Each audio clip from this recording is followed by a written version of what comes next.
할렐루야. 네, 여러분 모두를 우리 주님의 이름으로 환영합니다. 또 가정에서 예배드리는 우리 성도님들 함께 하심에 감사하고 주님의 은총을 기원합니다. 우리 하나님께서는 일꾼을 부르시고 세우십니다. 한 사람의 일꾼을 우리 하나님께서 세우시기까지 많은 연단의 과정을 허락하시고 그 연단을 통해서 훌륭한 제자로 단련을 시키셔서 능력 있는 일꾼이 되게 하시는 것, 그것이 바로 하나님의 섭리입니다. 하나님이 세우신 그 일꾼들의 연단 과정이 성경에 보면 잘 나와 있는데요. 모세를 한번 여러분 연상해 보시기 바랍니다. 모세가 하나님의 계획과 섭리에 의해서 세상에 태어났는데 그의 삶이 결코 평탄하지 않았죠. 반전에 반전을 거듭하다가 하나님의 부르심을 받았을 때 그때는 그의 나이 80세였다라고 성경이 말씀하고 있지 않아요?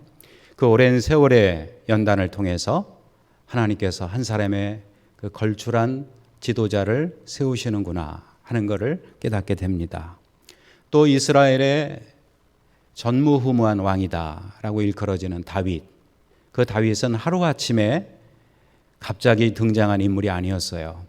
젊은 시절에 사무엘 선지자로부터 기름 부음을 받고 이스라엘의 왕이 될 것이다 라고 그렇게 택함을 받았지만 하루아침에 왕이 된 것이 아니라 얼마나 많은 세월에 그는 눈물을 흘리고 고통을 당하고 도망다니고 심지어는 미친 척까지 하면서 그의 생명을 부지했어야 했던 그런 연단의 과정이 있지 않았습니까? 그런 다음에 하나님이 그를 사용하시니까 헤브론에서부터 발원하여서 그는 이스라엘을 통일시키고 그야말로 전무후무한 왕으로서 그 명성을 떨치게 된 것입니다. 신약 성경에서 우리가 사도 바울을 보게 되는데요. 이 사람의 변화는 정말 극적인 반전이 아닙니까? 예수께서 그에게 나타나셔서 그를 부르셨어요. 그런데 부르시는 그 순간부터 그가 쓰임 받았느냐? 그렇지 않았습니다. 그는 주님으로부터 초자연적인 현현, 나타나심의 놀라운 능력을 체험했고 일찍이 가말리엘 문화에서 최고의 학부를 졸업한 당대의 석학이었습니다마는 그럼에도 불구하고 그가 바로 쓰임 받은 것이 아니라 아라비아 광야로 가서 연단받고 주님의 계시와 함께 준비하는 그런 과정이 있었다는 것입니다. 우리 예수님은 어떠셨습니까? 예수님은 그야말로 우리의 하나님 아니십니까? 인간이심의 하나님이신 그 신비하신 주님, 그 주님은 바로 사역을 하셔도 될 것 같은데 예수님의 공생의 사역, 그 사역을 하시기까지 준비 과정이 있었고 또 완수하시기까지 수많은 연단이 있었다 하는 것을 성경이 우리에게 알려주고 있습니다. 우리가 예수님을 따르는 것은 어떤가요? 오늘날 우리가 예수님 따르는 것도 결코 쉬운 일이 아닙니다. 성경에 주님이 말씀하시기를 주님을 따르는 길은 좁은 길이라고 말씀하지 않아요? 쉽거나 안락한 길이 아니다라는 것이죠. 예수님을 따르는 것을 마치 세상에서 출세하는 것으로 우리가 생각을 한다면 그것은 큰 착각이고 제자가 될 수가 없다는 사실을 우리는 깨달아야 합니다. 그러한 세상적인 가치관이 우리 속에 남아있는 한 사실은 우리가 제자가 되는 참 제자가 되어서 주님으로부터 훌륭한 일꾼으로 쓰임받기까지는 이런 세속적인 가치관을 몰아내시는 하나님의 섭리적 연단의 과정이 아닌가 그렇게 생각을 합니다. 만약에 우리가 그런 세상적인 가치관을 가지고 있다면 예수님이 주시는 사명을 이해할 수도 없고 또 감당할 수도 없다는 것이에요. 이것을 우리는 깨달아야 합니다. 예수께서 이 땅에 구세주로 오셨습니다. 그러나 우리 주님은 환영받지를 못했어요. 구약에 정통한 사람이라면 메시아에 대해서 어떻게 예언하고 있는가를 알고 있었을 것입니다. 그렇기 때문에 필시 그들은 예수를 알아봤었어야 했어요. 그런데 왜 그들은 예수님을 알아보지 못했을까요? 그들의 생각, 그들의 가치관, 그들의 삶의 상황이 그들의 눈을 멀게 하고 그들의 귀를 막아서 예수를 알아보지 못했던 것 같습니다. 오히려 그들은 성경의 전문가라고 하는 사람들임에도 불구하고 예수를 죽이려고 하는 일에 앞장섰다 하는 것을 성경이 말씀하고 있지 않습니까? 오늘 이 본문에는 한 사람의 서기관이 나오고 있어요. 이 사람은 성경적인 그 규례와 관례의 전문적인 사람입니다.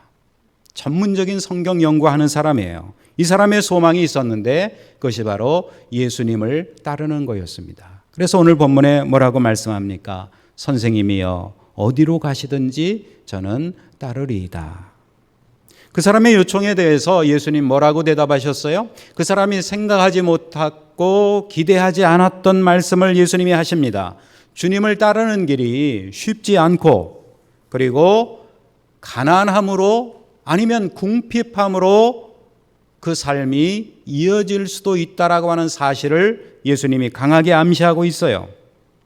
여러분, 인간의 감정 속에는요, 집이라고 하는 것에 대한 열망이 있어요. 오늘날 이 대한민국 사회에 이 집 문제로 인해서 얼마나 지금 풍파가 일어나고 있습니까? 장관이 물러난다, 아니다, 이 사람 계속 일은 맞춰야 된다, 뭐 별의별 이야기가 많이 있잖아요. 안정된 공간에 대한 갈망이 인간에게 있는 것입니다. 그런데 예수님은 뭐라고 말씀하셨어요? 여우도 굴이 있고 공중의 새도 거처가 있으되 인자는 머리 둘 곳이 없다. 인자는 머리 둘 곳이 없다라고 하는 예수님의 실상을 주님이 말씀을 하셨어요. 그 다음에 서기관이 예수님을 따랐는지 안 따랐는지 저는 참 궁금하지만 그 이야기는 나와 있지 않습니다. 아마도 예수님은 많은 추종자를 원하신 것이 아닌 것 같습니다.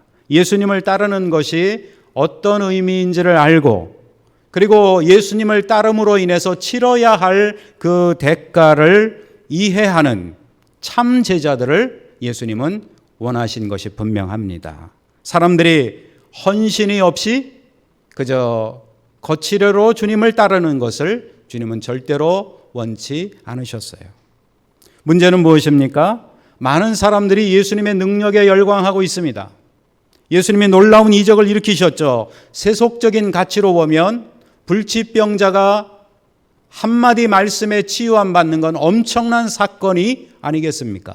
오늘날 코로나19로 인해서 온 세계가 지금 고통 가운데 있지 않습니까? 혼돈 가운데 있어요. 이러한 가운데 어떤 사람이 등장해서 코로나19를 내가 다 해결하겠다. 한마디로 만약에 해결을 한다면 어떤 일이 벌어지겠습니까? 예수님이 그런 일을 하신 거예요. 불치병을 고치고 배고픈 사람들 5천 명이나 되는 사람들을 먹이고도 넘치는 역사가 일어나지 않았습니까? 가는 곳마다 귀신이 도망가고 죽은 자를 살리는 놀라운 능력이 예수님께서 나타난 거예요. 그 능력을 보는 사람들마다 그 능력에 열광하고 환호했어요. 죽은 자를 살리는 그 놀라운 역사가 그들의 눈에는 세속적인 가치관으로 바라볼 때는 그것이 바로 성공이고 출세다라고 생각을 했기 때문입니다. 그런데 여러분, 예수님의 실상은 그다지 넉넉한 편이 아니었습니다.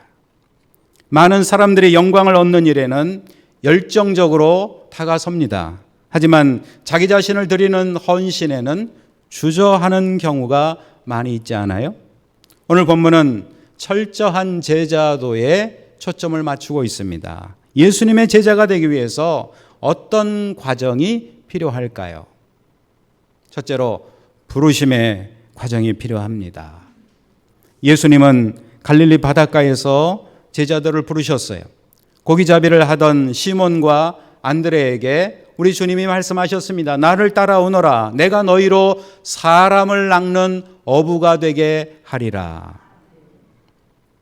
그런데 그 말씀을 듣는 제자들 가운데 예수님을 따르는 사람이었던 것 같아요. 한 사람이 말합니다.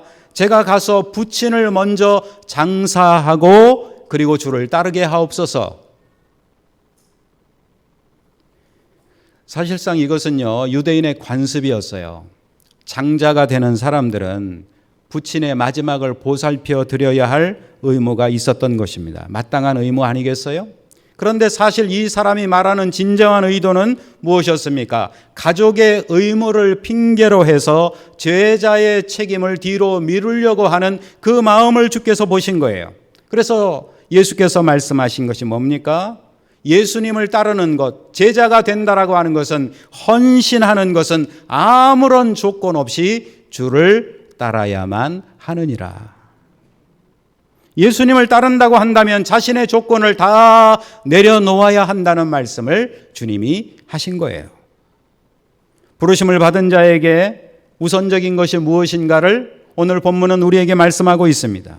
하나님의 일을 하는 자에게 사명보다도 중요한 것이 없다는 말씀이에요.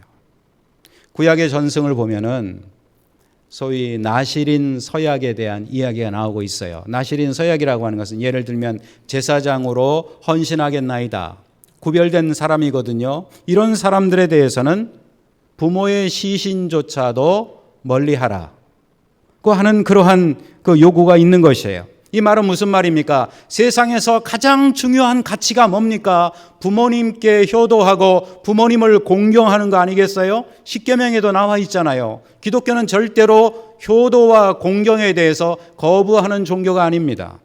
세상에서 가장 중요한 가치라 할지라도 하나님의 부르심보다, 사명보다 앞설 수가 없는 것이다.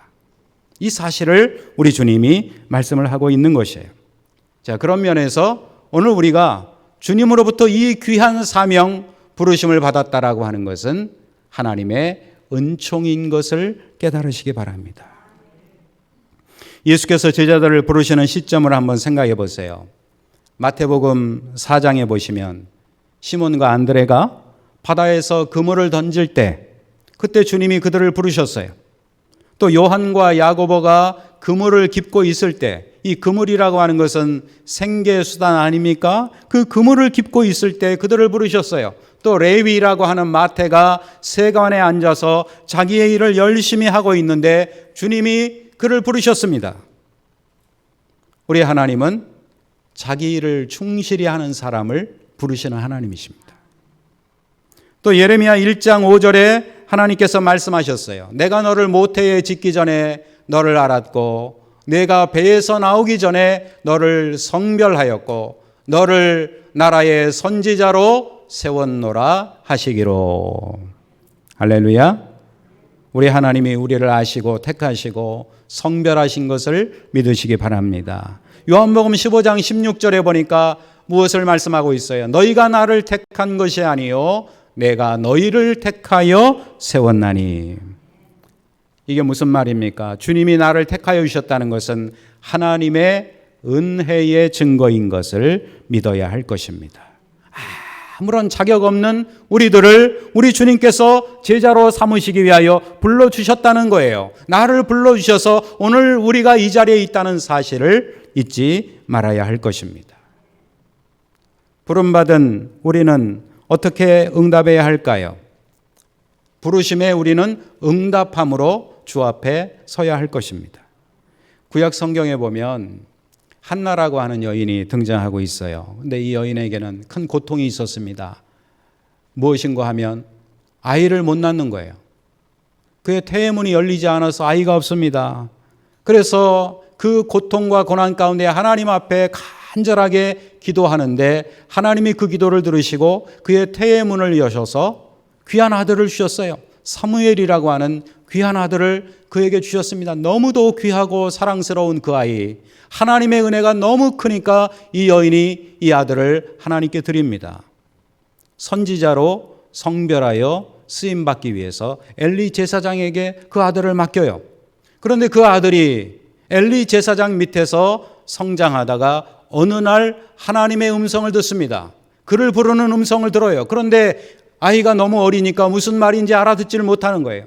엘리 제사장이 부르는 줄 알고 갔더니 엘리 제사장이 그것을 알아보고 하나님께서 너를 부르시니 응답하도록 하여라 해서 하나님의 부르심이 또다시 그에게 나타났을 때 사무엘상 3장 10절에 그는 응답을 합니다. 말씀하옵소서 주의 종이 듣겠나이다. 응답한 거예요. 그리고 주님의 사명을 그는 받게 됩니다. 이사야 선지자가 소명을 받을 때 유명한 이야기 아니에요? 이사야 6장 8절에 보면 이사야의 소명 이야기가 나오고 있습니다. 하나님이 말씀하시기를 내가 누구를 보내며 누가 우리를 위하여 갈고 말씀하실 때 이사야 선지자는 응답합니다. 내가 여기 있나이다. 나를 보내소서. 주님의 부르심에 응답한 거예요. 하나님이 부르실 때 우리는 응답해야 합니다. 그리고 순종해야 합니다. 주님의 부르심에 응답하는 저와 여러분 되기를 바랍니다. 오늘 우리는 주님의 부르심을 받고 주님을 따르는 사람들이에요. 다른 말로 하면 주님을 따르는, 예수님을 따르는 제자들인 줄로 믿습니다. 부르심을 받들어 예수님을 따라가는 것을 우리는 신앙생활이라고 이야기하는 것이에요. 신앙생활이라고 하는 것은 뭡니까? 어떤 사상이나 어떤 교주를 따라가는 것이 아니에요. 어떤 철학이나 어떤 유행을 따르는 것이 아닙니다. 오직 예수님을 따르는 것이 제자가 해야 할 일이에요. 마태복음 19장에 보면 한 청년의 이야기가 나오고 있습니다. 이 사람은 부자 청년이었어요. 그리고 또 다른 복음서에 보니까 관원이라고 이야기합니다. 또 젊은 청년이라고 묘사하고 있어요. 이 사람은 율법을 잘 지키고 경건한 사람이었던 것 같습니다. 자신감이 넘치는 사람이었어요. 그런 그에게 예수님을 따르는데 한 가지 장애 요소가 있었다는 사실을 우리에게 알려주고 있지 않습니까? 그 장애 요소가 무엇이었어요? 그는 율법도 잘 지키고 사람들 앞에서 나봐라라고 말할 정도로 부족함이 없는 사람이었어요. 그런데 그 사람에게 장애 요소는 다름 아닌 물질이었던 것입니다. 예수님이 그에게 말씀하셨어요. 너의 소유를 팔아서 가난한 자들에게 주라. 그리하면 하늘에서 보화가 내게 있으리라. 그리고 와서 나를 따르라. 그렇게 주님이 말씀하시니까 이 말씀이 청년에게 엄청난 도전이 되었어요. 왜 도전이 되었을까요? 물질이 너무 많기 때문이었습니다. 그 물질을 포기하지 못했기 때문입니다. 그래서 이 청년이 어떻게 했습니까? 재물이 많음으로 이 말씀을 듣고 근심하며 가니라. 물질 때문에 예수님을 따르지 못했다는 말씀이 되겠습니다. 예수님의 삶은 어땠습니까? 예수님의 삶은 평탄하지 않았어요. 예수님의 가족들은 예수님을 오해했습니다. 예수님과 30년간 같이 있었던 가족들조차도 예수님이 좀 이상해진 줄로 알았어요. 예수님의 고향 사람들은 어땠습니까? 나사렛 사람들은 예수님이 가셔서 복음을 전하시는데 오히려 예수님을 시기하고 거부했어요. 그리고 어떻게 했습니까? 거기가 아마 낭떠러지가 있는 그런 마을이었던 것 같아요. 낭떠러지에서 예수님을 밀어서 죽이려고까지 하지 않았어요. 참 놀라운 일이 아닐 수 없습니다. 당시의 종교 지도자들은 예수님을 어떻게 대했습니까? 예수님에 대해서 질투하고 시기했습니다. 결국 예수님을 죽이려고 모의했다라고 하는 사실을 성경이 우리에게 말씀하고 있지 않습니까? 자, 이게 바로 실상인 것이에요. 예수님을 따르는 예수님의 제자들은 예수님께 어떻게 응답을 했습니까? 예수님께서는 그 주님의 사명을 제자들에게 부여하시기 위해서 시몬과 안드레를 부르셨어요. 그때 그 부르심 앞에 제자들이 어떻게 응답했습니까? 마태복음 4장 20절에 보니까 곧 그물을 버려두고 예수를 따르니라. 주님이 부르시자마자 주님을 따랐다는 거예요. 그러니까 여러분 여기서 제자의 자격이 나오고 있지 않아요? 제자의 자격이 뭡니까? 훌륭한 사람? 아닙니다. 갈릴리에 거기서 태어나가지고 어릴 때부터 물고기 잡는 일만 한 사람, 우리는 훌륭한 사람이라고 그렇게 생각하지 않았잖아요. 많이 배운 사람 아닙니다. 가문이 훌륭한 사람 아닙니다. 뭔가 많이 가지고 있는 그런 사람들이 아니었어요. 제자의 자격은 뭡니까? 주님이 부르실 때 즉각적으로 응답하는 사람, 그 사람이 자격 있는 사람이다. 야고보와 요한도 부르심을 받았을 때에 가족과 일터를 뒤로 하고 예수님을 따랐습니다. 그물을 깁다가 그걸 버려두고 주님을 따랐다는 거예요. 생계수단을 마다하고 오직 철저한 순종, 헌신으로 주님만을 바라보고 따라갔다는 거예요. 전적인 헌신이 없이는 주님 앞에 응답할 수가 없다는 것입니다. 어떤 사람들은 주님의 부르심을 외면합니다. 왜 그렇습니까? 하나님의 부르심을 응답하지 못하는 이유는 세속적인 욕망이 마음속에 있기 때문에 그런 거예요. 옛날 우리 한국의 초기 기독교 사회에서 있었던 일인데요. 저 북한의 황해도 지역의 안악군에 아주 유명한 깡패가 있었답니다. 그 이름은 김익두예요. 김익두. 우리가 잘 아는 이야기죠. 김익두라고 하는 유명한 깡패가 있었는데 이 사람은 술집에 가서 술을 마시고 나면 어떻게 해야 돼요? 술값을 내야 되잖아요. 주인이 술값 달라고 하면 술상을 확 뒤집어 엎어버리고, 그리고 길거리에 가다가 사람을 만나면 그 사람 진짜 재수 없는 사람 되는 거예요. 두들겨 패고 돈을 뺏고, 진짜 완전 악질 깡패죠. 그래서 사람들이 성황당에서 기도했대요. 오늘은 저 깡패 김익두를 만나지 않게 해주세요. 그렇게 기도할 정도로 아주 악질이었답니다. 그런데 어느 날 유명한 이야기가 있죠. 부고장이 날아왔다는 거 아니에요. 깡패 김익두가 죽었습니다. 그 부고장을 받은 사람들이 너무너무 좋았다는 거예요. 야, 깡패가 그 못된 놈이 죽었으니까 잘 됐다. 이제 발 뻗고 자겠네. 어디 그놈 장례식 어떻게 하나 한번 보러 가자 해서 구경을 갔다는 거예요. 사람들이 많이 갔다는 거예요. 그런데 이게 웬일입니까? 김익두가 나타나는 거 아니에요. 그래서 그 자리에서 사과하고, 김익두가 사과하고, 죄송합니다. 잘못했습니다. 저를 용서해 주세요. 사과하고 저는 변화되었습니다. 라고 고백을 했다는 거 아니에요. 그 고백한 이유가 무엇인가 하면 서양에서 온 여자 선교사가 이 김익두에게, 깡패에게 전도를 하는데, 참 용감한 선교사죠.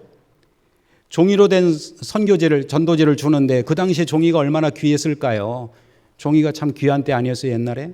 그 전도지를 주니까 이 사람이 그걸 받자마자 코를 확 풀더니 그냥 땅바닥에 팽개쳤다는 거예요. 그러니까 이 여자 선교사가 당신 그 전도지에다 코 풀었으니까 코가 썩을 거라고. 참 용감하죠? 좀 미신적이긴 하지만. 그런데 이 김익두가 깡패는 깡패지만 좀 생각이 있는 깡패였던 것 같아요. 생각이 있는 사람, 변화될 가능성이 있습니다. 이 사람이 가만히 생각해 봤다는 거예요. 김익두가. 아니, 저 서양 여자는 도대체 그 서양 귀신이 뭐길래 여기까지 와가지고 저렇게 전도한다고 저러고 다니는가. 그렇게 생각에 빠져 있는데 어느 날 아는 친구가 이 김익두를 전도한 거예요. 그래서 이 사람이 교회를 나갔어요. 그 사람이 교회 나가리라고 그 누가 상상하겠습니까? 술값도 안 내고 무조건 두들겨 패고 돈 뺏는 그런 망나니 같은 인간이. 그런데 이 사람이 교회 나가고 나서 엄청나게 변화된 거예요. 어떻게 변화됐는가 하면 저 다 읽고 하는 얘기예요. 100번을 읽었답니다. 성경을. 우리 성도님들 안 놀랄 줄 알았어요. 100번을 읽었대요. 그러니 역사가 안 일어나겠습니까? 말씀에는 능력이 있습니다. 어느 날 갑자기 가슴이 그냥 막 뭘 찌르는 듯이 역사가 일어나는데 이 성령의 불세례를 받았대요. 그러고 나서는 이 사람이 가는 곳마다 자기가 사람들 두들겨 패고 잘못한 곳마다 가서 대성통곡하고 하나님 앞에 회개했다는 것입니다. 그래서 저는 이 김익두 목사 이야기를 다시 한번 읽으면서 제가 어린 시절에, 청년 시절에 많이 들었던 예화, 여러분도 많이 들으셨을 거예요. 이걸 들으면서 보면서 야, 사도 바울 같은 변화를 이 사람이 했구나. 바울이 어떻게 변화된지 우리는 잘 알고 있잖아요. 예수님을 핍박하던 사람이, 스데반이 죽는 것을 마땅하게 여겼던 사람이 예수님을 만나고 거꾸로지지 않았어요? 엄청난 생애의 반전을 겪게 되지 않았어요? 그의 삶에 그 엄청난 사건이 그로 하여금 예수를 위해 죽기까지 사명을 감당하는 주님의 부르심이었던 거예요. 그 부르심 앞에 응답함으로 말미암아서 사도 바울은 뭐라고 고백했습니까? 빌립보서 3장 8절에 유명한 고백을 하고 있죠. 모든 것을 해로 여김은 내 주 그리스도 예수를 아는 지식이 가장 고상하기 때문이라. 내가 그를 인하여 모든 것을 잃어버리고 배설물로 여김은 그리스도를 얻고. 할렐루야. 여러분, 이런 결단이 우리에게 필요합니다. 그리스도인이 된다라고 하는 것은요, 내 삶의 주인이 주님이십니다. 내가 주인 되어서 내 멋대로, 내 생각대로, 내 뜻대로 수틀리면 다 뒤집어 엎어버리던 사람이 예수를 만나고 예수가 주인이 되어 사는, 이것이 바로 우리의 응답이 되어야 한다는 것입니다. 응답한 성도가 해야 할 일은 뭘까요? 바로 사명을 감당하는 거예요. 사도행전 16장을 우리가 지난주에 날마다 솟는 샘물에서 공부했잖아요. 그 사도행전 16장에 보면 세 사람의 놀라운 구원의 역사가 나오고 있어요. 첫 번째가 루디아라고 하는 여인입니다. 빌립보 도성의 첫 번 하나님이 주신 결실이에요. 사도 바울의 말씀을 듣는 중에 성령이 그 마음을 열어서 그 여인이 구원을 받았다고 말씀하고 있어요. 그리고 사도 바울과 실라가 기도하러 가는 중에 한 여인을 만나게 되는데 귀신 들린 여인이었어요. 귀신이 들려가지고 얼마나 점을 잘 치는지 주인들이 돈을 많이 버는데 문제는 무엇입니까? 바울을 너무나 귀찮게 하는 거예요. 하나님의 귀한 종이다. 거룩한 주님의 종이다. 그러면서 쫓아다니면서 스토커같이 그러니까 예수의 이름으로 그 귀신을 물리쳐버립니다. 그래서 이 여인이 구원받게 되었어요. 그 문제로 인해서 돈을 벌지 못하니까 주인들이 그를 고소해가지고 바울과 실라가 죽도록 매를 맞습니다. 그리고 감옥에 갇혔을 때 그들은 사명을 잊지 않았어요. 여러분, 이게 중요한 거예요. 어떤 능력의 역사, 기적의 역사보다도 더 중요한 게 무엇입니까? 고통과 고난 가운데서도 사명을 잊지 않는 것. 코로나19가 아무리 번성하고 우리를 괴롭게 한다 할지라도 사명을 잊지 않는 그리스도인이 되는 것, 이것이 정말로 필요한 시기가 바로 이때인 줄로 믿습니다. 부르심을 받은 자로서 나는 과연 사명을 잊지 않고 있는가? 오늘 이 시대의 교회가 감당해야 할 사명이 뭡니까? 복음을 전하는 것입니다. 복음만이 이 세상의 희망인 것을 우리는 굳게 믿어야 합니다. 이 사명을 위해서 우리 주님은 지금 우리를 준비시키시는 거예요. 우리의 모든 연단 과정을 통해서 우리가 사명에 집중된 삶을 살 것을 우리 주님이 원하시는 겁니다. 예수님께서 공생의 사역을 시작을 하시기 전에 바로 시작하지 않으셨어요. 그걸 우리는 지혜로 받아야 합니다. 어떻게 하셨는가 하면 광야로 가셔서 40일을 밤낮으로 금식을 하시며 기도하셨대요. 기도가 필요합니다. 오늘 우리가 교회에서 세 분의 장로 추천자, 당회에서 추천한 거예요. 그리고 권사님 한 분을 추천을 해가지고 지금 기도하고 있잖아요. 코로나 때문에 이게 지금 길어지고 있어요. 그래서 제가 어젯밤에 가만히 기도하고 생각하는 중에 어쨌든 늦어지지만 이분들은 참 복된 분들이다. 왜? 오랫동안 우리 성도님들이 기도하고 있잖아요. 기도하고 세워야 합니다. 훌륭한 일꾼들이 될 줄로 믿으시기 바랍니다. 여러분, 이 사명을 위해서 우리 하나님이 준비시켜 주시는 거예요. 모든 연단 과정을 통해서 우리가 사명에 집중해야 할 이유가 뭡니까? 주님께서도 그렇게 하셨다는 거예요. 예수께서 제자들을 부르시고 바로 사명을 주시지 않았어요. 어떻게 하셨습니까? 3년 동안의 훈련 과정이 있었어요. 이 훈련 과정을 통해서 우리 주님은 제자들과 함께 하셨습니다. 얼마나 큰 은혜입니까? 하나님의 아들 예수께서 그들과 함께 하셨어요. 갈릴리에서 자라난 아무것도 모르는 그 촌뜨기들, 이게 좀 미안합니다. 촌뜨기라 그래서. 근데 사실이 그렇지 않아요? 거기서 자라가지고 아무것도 모르는 사람을 이 주님이 데리고 다니시면서 하늘나라의 일을 가르쳐 주시고 놀라운 기적과 연단의 과정을 통해서 그들을 성숙하게 만드신 거예요.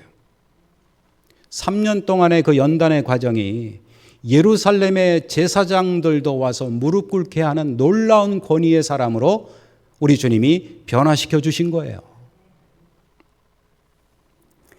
우리가 사명이라고 할 때 꼭 목회자가 되어야 할까요? 저는 그렇게 생각하지 않습니다. 우리의 일이 어떤 직업을 가지고 있든지 그 일을 통해서 하나님이 함께 하시면 그 일은 거룩한 일이에요.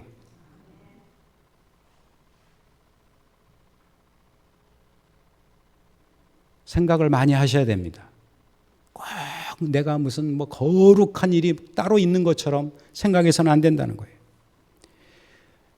하나의 예를 들면 아브라함 링컨이 생각났어요. 이 링컨 대통령이 성공한 거 훌륭한 업적만 우리는 먼저 생각하는데 사실은 이 사람이 실패가 엄청나게 많았대요. 많은 실패를 거듭해서 했던 사람이라고 합니다. 그런데 중요한 것은 이 사람은 신앙 가운데 좌절하지 않았다는 거예요. 그래서 결국 그는 미국의 16대 대통령이 되었고 노예 해방에 엄청난 업적을 이루지 않았어요?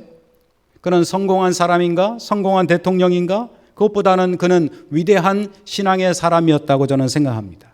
마지막에 암살을 당했어요. 그의 마지막이 좋지 않았죠. 그러나 그 누구도 그 사람을 실패한 사람이라고 말하지 않습니다. 그는 대통령에 나서면서 선서할 때 말했어요. 이 성경이 나를 오늘의 이 자리에 서게 했습니다. 위대한 말씀의 전도자로서 그는 그 자리에 섰던 것입니다. 많은 책을 읽은 사람이 아니었어요. 성경을 깊이 있게 읽은 사람이었습니다. 오늘 우리도 성경을 깊이 있게 읽고 성경에서 예수를 만나게 될 때 주님의 위대한 사역자가 될 수 있다는 것을 믿으시기 바랍니다. 대통령만 위대해질 수 있나요? 아닙니다. 우리들의 삶의 자리에서 내가 어떤 일을 하고 있든지 그 일을 통해서 하나님의 영광이 드러날 수 있다는 겁니다. 해마다 여름 성경학교를 했었죠. 작년과 올해 참 우리가 어려움을 겪고 있습니다만은 여름 성경학교를 하면은 제가 하는 일이 있어요. 그게 뭔가 하면 아이들을 직접 가르치는 게 아니고 아이들에게 사무실에서 물 뿌려주는 거. 이래봬도 그게 아이들한테는 아주 하이라이트, 굉장히 아주 즐거운 일이에요.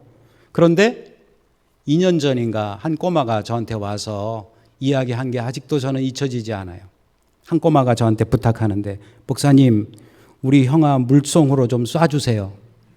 허스키한 목소리로 물총으로 쏴달라고. 그래서 제가 생각하기에 얘가 형한테 쌓인 게 많구나. 그래서 제가 그래 내가 쏴줄게. 쏴줄게.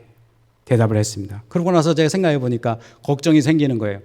그런데 니네 형아 울면 어떡하냐? 그랬더니 얘가 대뜸 말하기를 괜찮아요. 형아 울어도 괜찮다는 겁니다. 그래서 제가 물총 쏴주기 청탁을 받았습니다. 그래서 개별적으로 쏜 게 아니고 물바가지를 더 큰 걸 준비해가지고 또 우리 윤 집사님에게 부탁해서 호스까지 연결해가지고 그냥 아이들한테 막 쏴댔어요.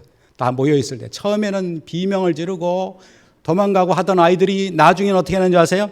다 모여가지고 외칩니다. 한 번 더, 한 번 더. 그러면 이제 지치는 사람 저예요. 이마에 얼마나 땀이 나는지 이것도 참 힘든 일이구나. 힘든 일입니다. 저는 생각했어요. 이 아이들이 어릴 때부터 예수님의 제자 훈련을 물총을 쏘면서 배우는구나.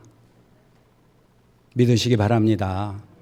저는 우리 선생님들의 헌신을 너무너무 기뻐하고 감사합니다. 그 선생님들이 옷이 다 젖을 정도로 같이 쏘고 맞아주면서 또 같이 씻고 씻어주면서 그 선생님들의 헌신 얼마나 아름답고 놀라운지 몰라요. 귀한 일인 줄로 믿습니다. 예수님께서는 제자가 된 우리가 사람 낚는 어부가 되기를 원하십니다. 사람들을 전도해서 예수께로 데리고 오는 것, 이것이 우리의 사명입니다. 교회의 사명은 전도예요. 이 사명을 감당하기 위해서 우리는 날마다 말씀 안에서 성장해 가야 할 것입니다. 날이 갈수록 성숙한 그리스도인으로 우리는 변화되어져 가야 할 것입니다. 오늘날 교회에서 전도하는 이유가 뭡니까? 교회 자랑하기 위해서? 이제는 아닙니다. 앞으로의 교회의 상을 새롭게 정립해야 돼요. 소위 메가처치, 큰 교회, 성장주의, 성공주의에서 우리는 이제 시각을 좀 달리해야 할 것입니다. 진정한 한 사람의 그리스도인을 불러오기 위해서 잃어버린 양을 찾아오신 예수님처럼 한 사람의 잃어버린 양을 찾기 위해서 우리는 나가서 전도하고 총력을 기울이는 부름받은 제자가 되어야 할 것입니다. 말씀을 맺겠습니다. 복음 전파를 위해서 예수님은 우리를 부르셨어요. 우리는 그 주님의 부르심을 따라서 제자가 되었습니다. 그 부르심에 예배의 자리에 나온 거예요. 이 자리가 영광된 자리요 은총의 자리인 것을 믿으시기 바랍니다. 예수님을 따르는 진정한 제자가 되어서 사람 낚는 어부의 사명을 감당하는 저와 여러분 되기를 간절히 소원합니다. 기도하겠습니다.